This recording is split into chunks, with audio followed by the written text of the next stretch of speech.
The following episode will contain spoilers. You have been warned. You're listening to Cinema IRL, the podcast that throws you into the movie and asks the question, what would you do? I have a disclaimer. Amber and Scott had no idea what they were getting into before seeing Backrooms. This apparently isn't a corner of the internet either of them frequent. This episode represents that knowledge from the viewpoint of people who knew nothing of its existence prior to seeing it. Be nice to them. And now, Cinema IRL. I wish I could switch places for just one day. What would you do? Put yourself in my shoes. How do we handle this? What would you do? Put yourself in my position. What would you do? Now it's your turn. Maybe I'm dumb, but I didn't get it. My thought is WTF was that? It was hyped a lot. It looked like it was going to be good. And it kind of was, but you were waiting for it to develop, and it just never did. I suspect someone dropped some acid and then wrote a bunch of stuff and then had some money or some friends with money, and it got turned into a movie. Because what other likely reason would there be for this movie existing? Like, it had so much potential, too. Yeah. Okay, folks, before we start and continue our rants here, we are talking about Backrooms. And it's about a guy who owns a furniture store and somehow finds out that he can walk through the wall. And when he walks through the wall, he comes in contact with many other rooms that have many other doors. And they all seem to have, well, not all of them. Many of them have furniture in them.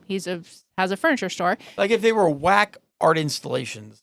And he goes in there and basically thinks, what the heck is this? And keeps going back, draws out a map, goes to his therapist to basically say, hey, are you going to 5150 me if I tell you something? Which is, of course, what a therapist has to do if someone's in danger of hurting themselves or others. And she says, no, it just sounds fantastical. And one day he calls and says, I've gone through the window. I won't be coming back. And she gets curious. Well, And she goes to the furniture store and she finds her way through the wall too into this mysterious area. So now, we need to be clear that before that happened, his, I guess, assistant managers went with him. Well, because when he left the therapist of telling her all of this and she was skeptical, he says, I'm going to give you proof. And he had this young guy and this young girl that helped him shoot his videos for his furniture store and basically said, this is 1990. So said, hey, you have a camera. I need you to help me with some research. And he brought them in to this walking through the wall into this other area that doesn't seem to exist on this realm or on the schematics for this store. And it does not go well. Yeah, that was... I'm still trying to figure out what the bigger meaning was. So here's the part where it adds more WTF. So the two young adults go with him, and there's some areas that Carl wants to investigate, but he needed other people. So there's this one tiny little narrow kind of angled tunnel that goes through a very small door.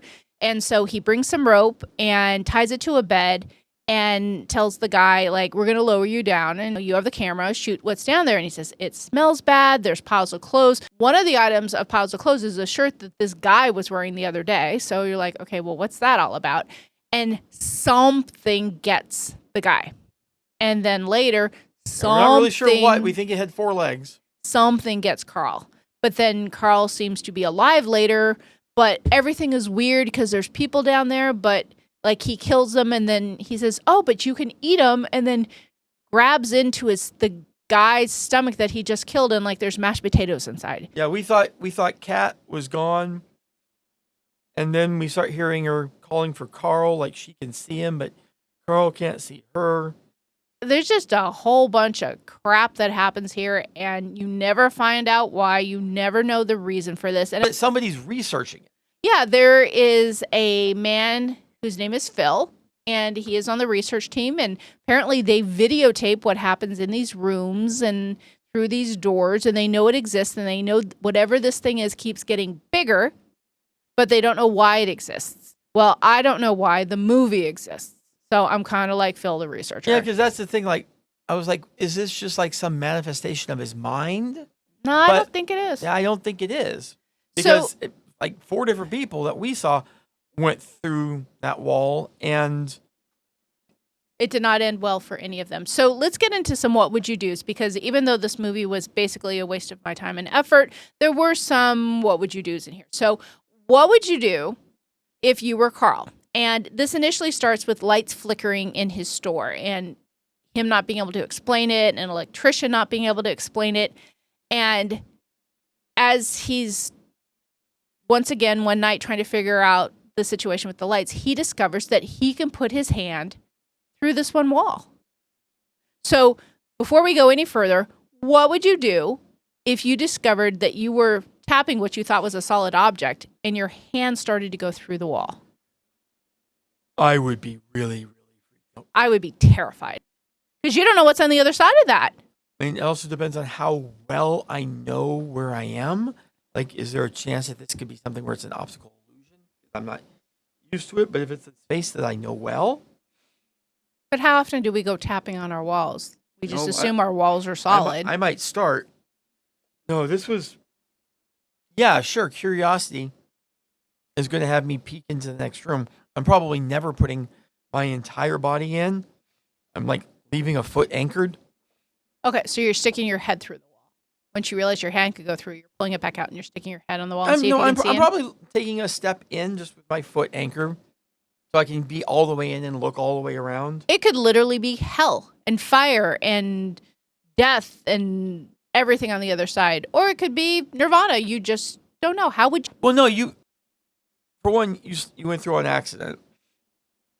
Like, you're not. But committing to going to the other side, you do not know what is there. Yes, I would just put my face up against it first to see if I could get a look. And then if I don't see the flames of hell or something equally as bad, then again, that half step in. So like really kind of make sure that I'm seeing the wall itself that I'm coming in on, like what it looks like. See, my what would you do is I would never do any of that by myself because something could happen and no one would ever know what happened to me. So I would be like, what the hell is this?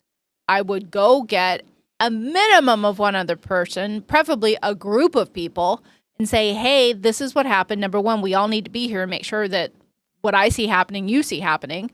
And if something happens, there's other people who know. Because when you do something by yourself, initially like Carl did at the beginning and like his psychiatrist did later in the movie when she came looking for him, nobody knows you're gone. Or at least they know you're gone, but they don't know where you went and they don't know where to look. Yeah. Yeah, this is just weird because it looked harmless. Weird, but harmless. Until weird sounds and creatures and shadows, and we realized that the 2 people he had filmed did die. We don't know exactly what happened to him, but we saw her head, Cat, in a refrigerator. And we thought Carl died, but then we saw him alive, but then some overly large version of him as a pirate, since his furniture store was called Captain Carl's and he would dress like a pirate, some insanely tall, large version of him dressed like Captain Carl killed him.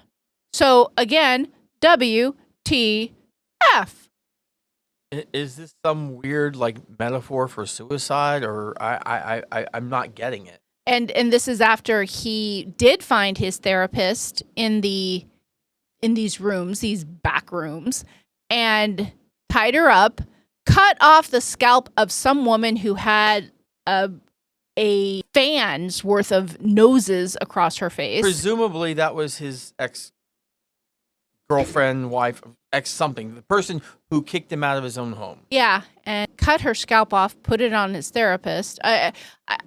Again, I just don't have any words or letters from this other than WTF. But let's find a couple of more what would you do's before we just completely write off this evening and this movie. So you are the therapist and you get a weird message from your client. I've gone through the window I won't be coming back. After the last time you saw him, of him having this diagram of these rooms and him talking about going through a wall and him leaving saying, I'm going to get proof. I'm going to show you proof. And then to go from basically a man who was determined to get her proof and come back to say, I went through the window. I'm not coming back. What do you do if you're the therapist, Mary? At that point, you're completely freaked out because you have to believe that your patient is insane at that point. Under some sort of duress at a minimum. Yeah, so... Ugh. So she goes to the store. She finds a whiteboard with all of his map diagrams and I don't know if it's a painted line or a tape line on the wall that outlines where this door is, where this portal is that you can walk through. By the way, we have neglected to mention, and I think in theory it was important or would have been if they could have explained anything, that the breaker box had all the normal breakers, but below all the normal breakers at like a 45-degree angle, there were 2 red breakers, a big one and a small one. I thought there were 3. No, I think I saw like a large double breaker and then a single. You might have thought like it's taking up the space of 3 because it would have. Okie doke. But yeah, there's something weird going on there. Yeah, and but the breaker is obviously symptomatic of something bigger. Yeah, presumably does nothing. So knowing that, I'm putting my hand through that wall and seeing stuff. Wait, if you're Mary, No, scenario I just said? We're just going all the way back to... Well, I just asked about Mary. What would you do if you were Mary? You came looking for him, you saw this evidence, and then you saw this tape or paint Probably not coming outlining to look for a wall. Okay, so you do not approach the door? I am not going to try to jimmy this. I don't know if there's any Jimmy, you just walk through. That's a shrinking reference. Yeah, no. Like, I don't think it's... The TV show for folks who don't watch it. It's not your place to go hunt him down. So again, like you report this to the authorities and let them take care of it. Yeah, there's potentially a magic portal in the bottom of this guy's furniture department. I think they're going to 5150 you. No. I will say, so Craig's our main guy, right? Carl. I'm bad with names. Captain Carl. The first time I put everything through, what I would have done... What do you mean put everything like through? your head through and looked and everything. I would have gone to that breaker box and then flipped those red breakers and then got back and tried again. And I would have actually tried all 4 combinations of off, on, but the on, point off, is, and off, on. But the point is sure, when you go through the wall, you're in a room, but there's hundreds or thousands of rooms. So just because you poke your head through to look in that one room doesn't mean squat if you're trying to test what the breaker does, because he's basically said this area has infinite rooms. Yeah, what I'm trying to see is if that doors. breaker is off, can he still go through the wall? Oh, okay. Okay, well, that's interesting. Yeah, I'm not worried about the lights. Okay, so is the breaker turning off and on the portal? Yes, and that's an interesting thought. It is my theory that maybe one of those breakers controls all the lights in there, and the other one controls the portal itself. That does not seem like a good thing to just leave out where anyone could flip it. Yeah. I want to be very clear about this movie. Could you be? Because it wasn't a clear movie, so if this you can be clear about the movie, that's... The movie could have been great if they had added 5, 7, maybe 10 minutes at the end where they made sense of everything, or at least made sense of some of the things. Yeah, because toward the end, Mary, the therapist, who does go through the wall, who has this encounter with Carl, who ultimately dies, gets captured by whoever these people are that are studying these rooms and these doors, and they want to know what she saw, but they also make it pretty clear that she might be dying. She might not get out to tell this tale. And sure enough, she doesn't die, but she turns into some sort of weird-looking creature down there with some of the other weird-looking creatures. The creatures are memories. It's like how something was remembered. It does make a poignant point about like memories in general, that like at first you can maybe remember something clearly, and then over time memories start to fade, and then where do you get that though? People in the rooms, we only saw one clearly, and it was the very oversized Captain Carl. But we didn't actually see the anyone guy else. who was sitting at the table, the chick in the back corner who was his girlfriend, the person in the wheelchair. Oh, okay. So who was the half person that was sitting at a chair and would turn the lights off and on? Absolutely no idea. Okay, so I don't know who the person sitting at the table was. the person sitting at the table that with Mary? No, it's the suspenders guy or whatever. The big fat dude. Oh, who is that? Yeah, I don't know. Okay. The only person, they never tell us who any of these are. We just suspect because of the role play that the person in the back right is his ex because he scalps her to put it on the therapist to do the role play. I did not make that connection that it was his ex. It might not be, but okay, it looked like it was. Okay, so your theory about memories is just your theory. There's no evidence to prove. Oh no, he literally said that these are memories. He very clearly said what all that was about. Like these are things, and it remembers it, and then if next time it tries to remember it again, it's going to misremember a little bit, and then that just gets worse and worse. So you end up with like 8 pairs of eyes. That might have been where I fell asleep because, admittedly, I know I fell asleep for a couple of minutes because I was so freaking bored. Yeah, that was okay. If you fell asleep at that point, then it wasn't for long. Then you're definitely more lost than I am because they were still in the same scene when I woke up. But I know I was. Yeah. So at the end, the therapist was a memory because she had those multiple eyes things. She become a memory. WTF. But again, don't know why, don't know where, don't know how. And not every movie has to resolve everything 100%, but they just threw out a bunch of riddles and question marks throughout the entire film and didn't give you resolution or clarity on even one of them. Yeah. Like, I don't know, if you're wanting to do a sequel or something, you need to give us some intrigue. But there wasn't enough about that movie that made me go, oh man, if they put out a sequel, I've got to see this. Now, mind you, if they put out a sequel, I probably am going to watch it. But, like, it wasn't, I doubt they're going to put out a sequel, honestly. But there was just too many things open to interpretation. And you had too large of a base to try to interpret from. Like Amber said, not every plot line's got to close, but you can't leave it this wide open. Okay, so let's get back to some what would you do, because that is what we do here. What would you do if you were Mary, who now has gone through this experience, seen these things, and has now been cleaned up, taken to a room with a guy who says, hi, I'm Phil, and I want to ask you about some of the things you see, and Mary doubles down and says, what's going to happen to me? When can I leave? And you are getting the very strong vibe that, yeah, this doesn't end well for you. What do you do if you're Mary? I'm testing the basis of reality at that point. I'm not just going to sit in the chair. I'm going to get up.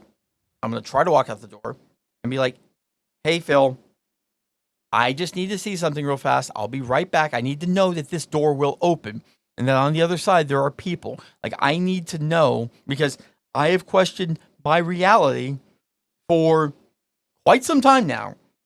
And I need to know if I'm still in that or if I'm actually someplace real. So, fair enough. That's what I would have done. And I would have been like, I'm not going to answer any of your questions until I feel confident that I'm someplace real. Because then you're still playing that game. You do have to wonder what's going on and if anything is real, because it was so outlandish that it couldn't possibly be real, right? Like that anything that digging your hands into somebody's guy you just impaled and then pulling some sort of mashed potato things. I thought it was white cake. Okay, well, it was white fluffy something. And then putting on your plates and saying the best thing is you can eat them. OMG, like how could any part of that be real? You must be thinking you're in a dream or you're in some sort of drug-induced state or someone has roofied you or something, because there's no part of that would make any rational person think, oh, this is real. I'm somewhere and this is happening for real. Yeah, no. I agree. You don't know what's up and down and left and right or anything at that point. Neither her nor the audience.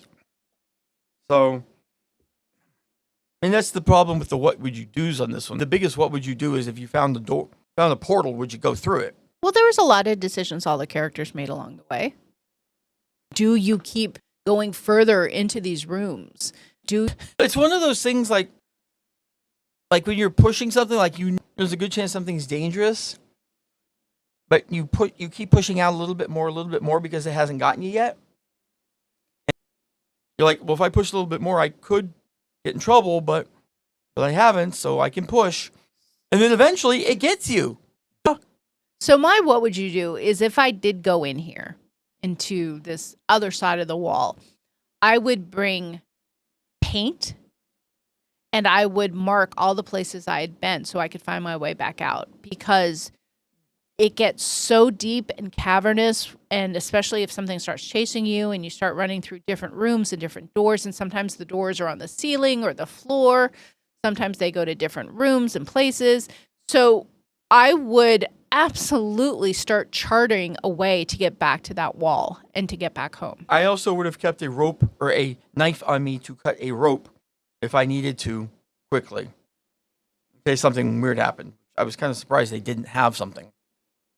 You untie a rope, you probably didn't think you needed it because nothing scary seemed to have happened prior to that. You still hedge your bets a little bit. Like you're in a complete unknown.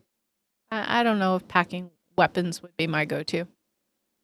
I don't know. Final thoughts on back doors? Not really. I just want to. I either want to know or I don't care enough to know. I don't care enough to know. I'm kind of bummed my catnap wasn't longer, because that was not a good use of my time, and it was such a disappointment because it looked so fascinating with the trailers. But yeah, they did a really good job of promoting this movie. But yeah, my final thoughts are my opening thoughts, which is again WTF. We hope you enjoyed our episode. Thank you for listening. And to catch all the new episodes, please subscribe. We release 2 to 3 episodes weekly, so we'll have new content regularly. Until next time.